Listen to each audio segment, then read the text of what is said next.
It's September, and just a few hours ago, our friends over at Apple released their latest crop of iPhones, the iPhone 13. It's nothing revolutionary, more evolutionary. So if you have an iPhone 11 or 12, let's talk about why this one is probably not the one for you.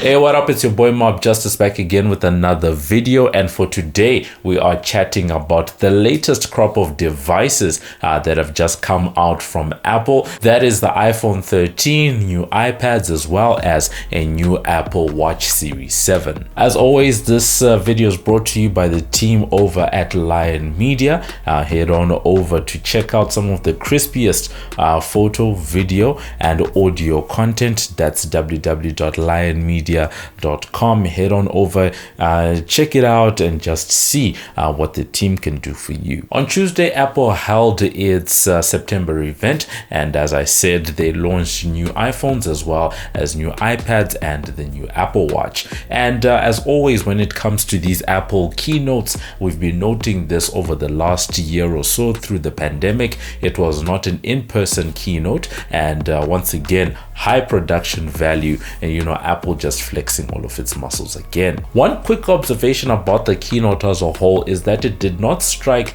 the usual playful note that we've seen in previous keynotes. One can think about Craig Federighi's opening of the MacBook earlier this year, or the Tim Cook sort of Mission Impossible sequence that we saw previously. There wasn't really any of that this time around, apart from the detective film that we saw. Nothing really on the playful side. In terms of first impressions, I would say if you have an iPhone 12 or 11 and you could possibly stretch that to an iPhone 10, then the iPhone 13 is probably not going to be that much of a revolutionary upgrade for you, especially if you have an iPhone 12, because the design has largely remained the same.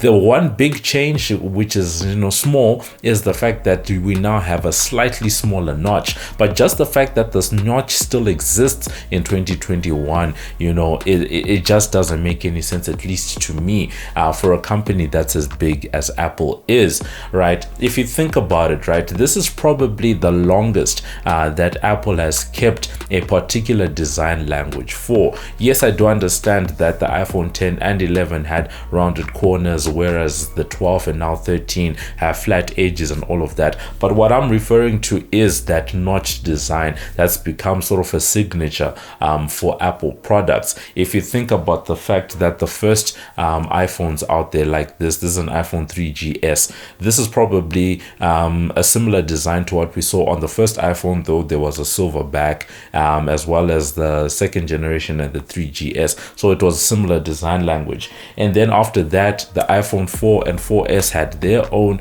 and then you had the 5 and 5S, they had theirs. And then we moved on to this, this was the iPhone 6 range, which was similar in design to what we saw with the 7 and 8.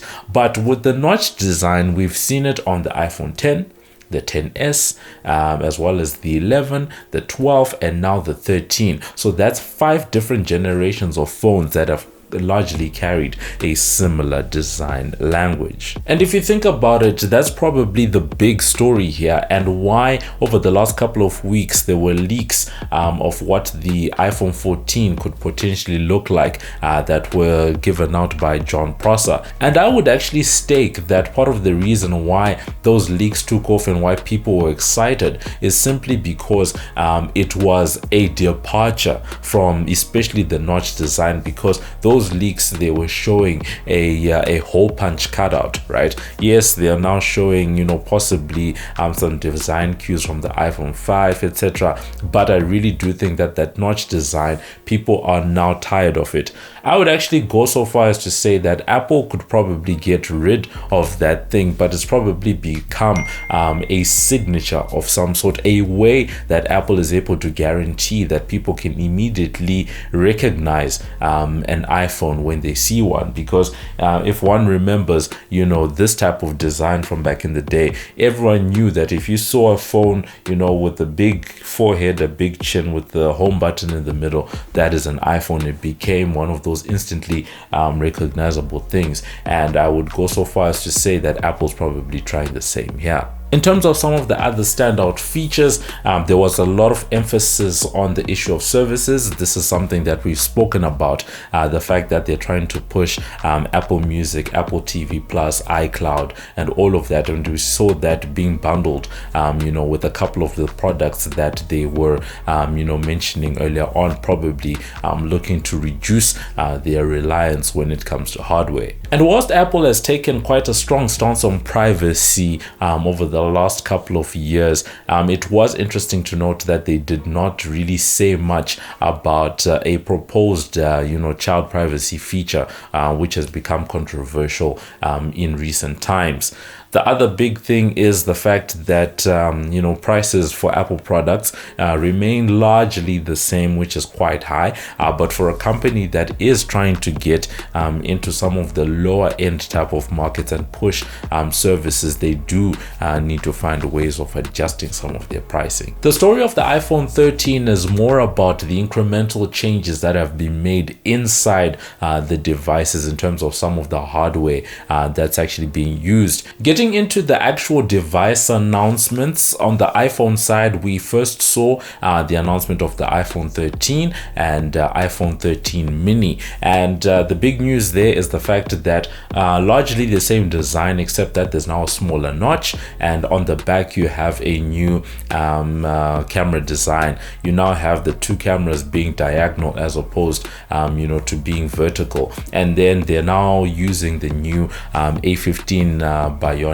chip, which is said to be much faster than the previous ones. Apple actually saying that it's faster than a lot of you know, current generation phones, even 2 generations ago, really taking a stake on the power of their silicon. It looks like Apple is still using Lightning for the new batch of iPhones, but on the 13 range they have bumped up base storage up to 128 gigs. Moving on to the iPhone 13 Pro and Pro Max, these are largely the same as they were with the 12 Pro and 12 Pro Max, except, like I said, smaller notch, but apart from that, they look like they are coming in with the same size screens and the same, you know, overall basic footprint. Coming to some of the standout features on the Pro devices, first, there's new display technology. We're finally seeing the ProMotion displays coming to the Pro line. That means we're going to have 120 Hertz displays that are variable according to what we saw previously in the iPads. And then moving to the cameras, that's where we saw some of the biggest upgrades. There's a new telephoto as well as a new ultra wide that they're now offering, as well as I think they put night mode across all 3 cameras that are on the back. On the side of photos, they really emphasized the issue of computational photography, talking about, you know, the AI, taking advantage of the A15 chip, but also introducing a new macro photography feature that allows you to take photos at a really short distance, as well as what they're calling styles, which basically comes up with a profile within which you're able to take pictures and create a style for yourself going forward. On the side of video, they were showing off a new mode called cinematic mode, and they showed it off with a couple of Oscar-winning directors, you know, just to show what that could possibly do. And then at the same time, these new Pro devices have the ability to shoot ProRes video, and Apple went so far as to say that they have one of the only end-to-end Pro workflows in the industry. The new Pro devices also offer better battery life than their predecessors, and we also saw a 1 terabyte storage option coming out with this new generation. Apple also released a new iPad. It's basically retaining the signature iPad design design language that we've known for years, except that it's now running the latest iPad OS 15, and also introduces new features that we saw on the iPad Air and iPad Pro earlier in the year, such as center stage when you're using FaceTime. Perhaps the device that got the biggest overall design overhaul is the new iPad mini, which now takes on the design language that we've seen in the iPad Air as well as the iPad Pro range. It's featuring some of those key features, center stage and FaceTime, as well as the ability to use Touch ID over in the power button. It also offers Apple Pencil support and now moves from Lightning over to USB-C. We also saw the introduction of a new Apple Watch that is the Series 7. It's got a slightly larger display that actually wraps around the edges, as well as faster charging. And in terms of features, the ability to track on a bike, they're calling it bike mode, and the ability to, also detect when you fall off of a bike as well. And tied with that is Apple Fitness Plus, which is their fitness subscription service, which is all bundled into this Apple One subscription. They spoke about that and how all of that is built around the Apple Watch, and reach is going to be extended now to 21 countries. If you're a creative professional who really wants the latest and greatest when it comes to mobile computational photography, then the iPhone 13 is probably for you. But if you're anyone else, someone who has an iPhone 12, for example, then you're probably best served just, sticking this one out and waiting for whatever the next device is going to be. Like I said at the beginning, I'd probably venture to say that if you have an iPhone 11, you're probably fine. The other camp is if you have one of the older devices, such as one of these, then probably the iPhone 13 would be a good upgrade for you, just to do the catch up and get to the latest one, because the prices do remain the same for the iPhone 13 as they were on the side of the iPhone 12. New iPhones also mean a new version of iOS. The latest version is iOS 15, and that's set to be launched on September 20th. We spoke about all the different features back in June when they held their Worldwide Developers Conference, WWDC. So you can have a look at that previous video if you missed, just to see what type of features are coming. I will put up a slide showing what devices are supported, but largely if your device currently supports iOS 14, then you should be able to upgrade to the new iOS 15. Just a quick interruption. As I was editing this video, I realized that the one product that had been anticipated to come out that didn't come out was the AirPods, right? People had been expecting that we were gonna get AirPods 3, and that did not happen. So that's been it. You can let us know what you think in the comments. Do you think this is a worthy set of upgrades that have come out of Cupertino?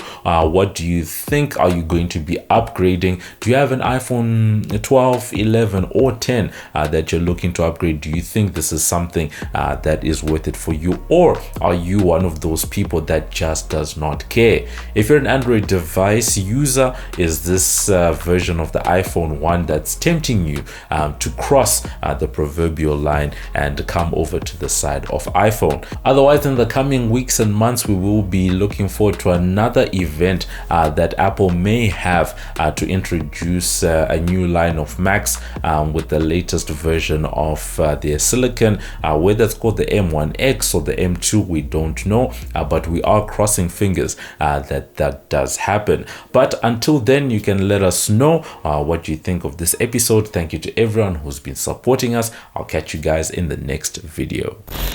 Hey, this is Baby G and you're watching the Mob Justice channel. Follow us on Twitter, Instagram and Facebook. Live it, love it, like it. This is the Mob Justice TV. No.